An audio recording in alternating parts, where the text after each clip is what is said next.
Hello everyone, my self आशा पांडे। आज हम licence के नवीनीकरण और निरस्तीकरण की प्रक्रिया का अध्ययन करेंगे। लाइसेंस का नवीनीकरण एवं निरस्तीकरण, renewal and cancellation of licence. बीमा एजेंट के जो लाइसेंस है उसकी वैधता 3 वर्ष की होती है। प्रत्येक बीमा एजेंट को जारी किए गए लाइसेंस का 3 वर्ष की अवधि के भीतर नवीनीकरण हो जाना चाहिए। नवीनीकरण न कराने की दशा में लाइसेंस अप्रभावी हो जाता है। अब हम शुरू करते हैं लाइसेंस के नवीनीकरण की प्रक्रिया, procedure for renewal of licence. बीमा अधिनियम तथा लाइसेंस संबंधी विनियमों के अनुसार बीमा एजेंट के लाइसेंस के नवीनीकरण की प्रक्रिया इस प्रकार है। उसमें पहला आता है लाइसेंस के प्रभावित होने के भी 30 दिन पूर्व आवेदन करना। प्रत्येक बीमा एजेंट को अपने लाइसेंस के प्रभावहीन या समाप्त होने की तिथि से कम 30 दिन पूर्व आवेदन कर देना चाहिए। आवेदन निर्धारित प्रारूप में होगा। प्रारूप वही है जो प्रथम बार लाइसेंस बनाने के लिए उपयोग में लाया जाता है। सेकंड है शुल्क का भुगतान। नवीनीकरण के आवेदन के साथ ही एजेंट को लाइसेंस नवीनीकरण का शुल्क भी जमा कराना पड़ता है। तीसरा आता है 30 दिन से कम दिन पूर्व आवेदन पर जुर्माना। कभी कभी कोई बीमा एजेंट अपने लाइसेंस के प्रभावी होने के कम से कम 30 दिन पूर्व उसके नवीनीकरण का आवेदन नहीं कर पाता। ऐसी दशा में लाइसेंस के प्रभावहीन होने में 30 दिन से कम अवधि रहने पर भी नवीनीकरण का आवेदन दे सकता है, लेकिन ऐसी स्थिति में आवेदक को 100 रुपये का जुर्माना कराना होता है। 4th पॉइंट है लाइसेंस प्रभावहीन होने के बाद नवीनीकरण का आवेदन।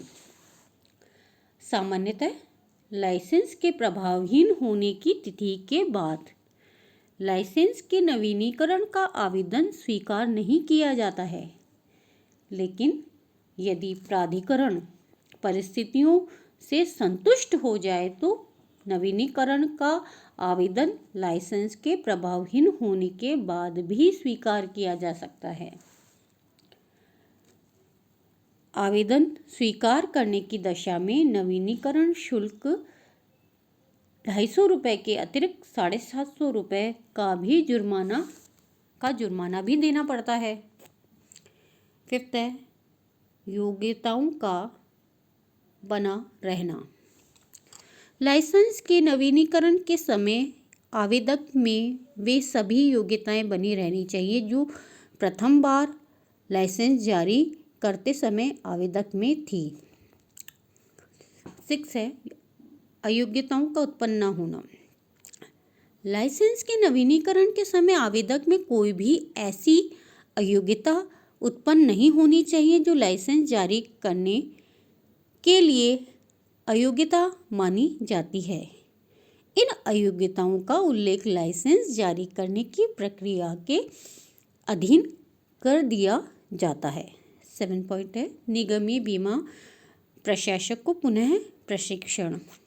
गैर प्राकृतिक कंपनियों की ओर से बीमा एजेंट लाइसेंस के नवीनीकरण का आवेदन निगमीय बीमा प्रशासक द्वारा किया जाता है। लाइसेंस का नवीनीकरण तब किया जाता है जबकि इस प्रशासक ने किसी मान्यता प्राप्त संस्था से कम 25 घंटे का संबंधित बीमा व्यवसाय में व्यावहारिक प्रशिक्षण प्राप्त कर लिया हो। यदि बीमा एजेंट का संयुक्त लाइसेंस है तो निगमीय बीमा प्रशासक को दोनों ही प्रकार के बीमा व्यवसाय का कम से कम 50 घंटों का व्यावहारिक प्रशिक्षण प्राप्त कर लिया हो। 8th पॉइंट है नए लाइसेंस की अवधि। यहाँ टाइपिंग मिस्टेक के कारण नहीं लिखा हुआ आया है, इसे आप नए पढ़ें। नए यानी न्यू लाइसेंस की अवधि। नई लाइसेंस की अवधि 3 वर्ष होती है। यह जारी करने की तिथि से 3 वर्ष तक प्रभावी रहता है। 9 पॉइंट है पुनः नवीनीकरण। पुनः की जगह उन्हें लिखा हुआ आया है, इसे आप पुनः पढ़ें। पुनः नवीनीकरण। नवीनीकृत लाइसेंस का पुनः नवीनीकरण करवाया जाता है। पुनः नवीनीकृत लाइसेंस के लिए भी आवेदन करना होता है तथा शुल्क देना होता है। अब आता है हमारा सेकंड टॉपिक, एजेंट के लाइसेंस का निरस्तीकरण, cancellation of agents licence. Agent के लाइसेंस के निरस्तीकरण संबंधी प्रावधान इस प्रकार है। उसमें पहला है निरस्तीकरण की दशाएं। एजेंट या निगमीय बीमा प्रशासक के लाइसेंस का निरस्तीकरण निम्न दशाओं में किया जा सकता है। पहला, यदि एजेंट या निगमीय बीमा प्रशासक का मस्तिष्क अस्वस्थ हो जाता है।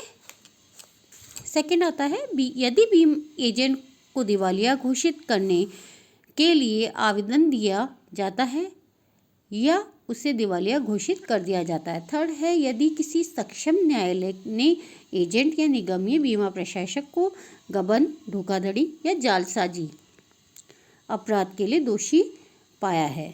फोर्थ है यदि उसने किसी बीमाकर्ता या बीमित के विरुद्ध कोई कपट, बेईमानी या जानबूझकर मिथ्या वर्णन किया हो या करने में मौन सहमति दी हो। फिफ्थ है यदि उसने आचार संहिता का उल्लंघन किया है। सेकंड आता है लाइसेंस के साथ परिचय पत्र बरामद करना। जब नामांकित व्यक्ति इस बात से संतुष्ट हो जाता है कि एजेंट या निगमीय बीमा प्रशासक उपयुक्त वर्णित अयोग्यताओं में से किसी अयोग्यता का शिकार हो गया है, तो वह उसका लाइसेंस तथा परिचय पत्र बरामद करने के लिए आवश्यक आवेदन कर सकता है। वे सभी उपाय भी करता है ताकि लाइसेंस एवं परिचय पत्र दोनों बरामद हो सकें। थर्ड है निरस्त करना। नामांकित व्यक्ति लाइसेंस एवं परिचय पत्र बरामद करने का आदेश देने के साथ ही उनके निरस्तीकरण का आदेश भी जारी कर देता है। फोर्थ पॉइंट आता है सूचना देना। नामांकित व्यक्ति लाइसेंस एवं परिचय पत्र के निरस्त होने की सूचना का भी प्रकाशन करता है। ऐसा करके वह जन सामान्य को ऐसे एजेंट से बीमा न कराने का आग्रह कर देता है। आज के लिए बस इतना ही। अगले वीडियो में हम आपसे नए टॉपिक के साथ पुनः मिलेंगे। धन्यवाद।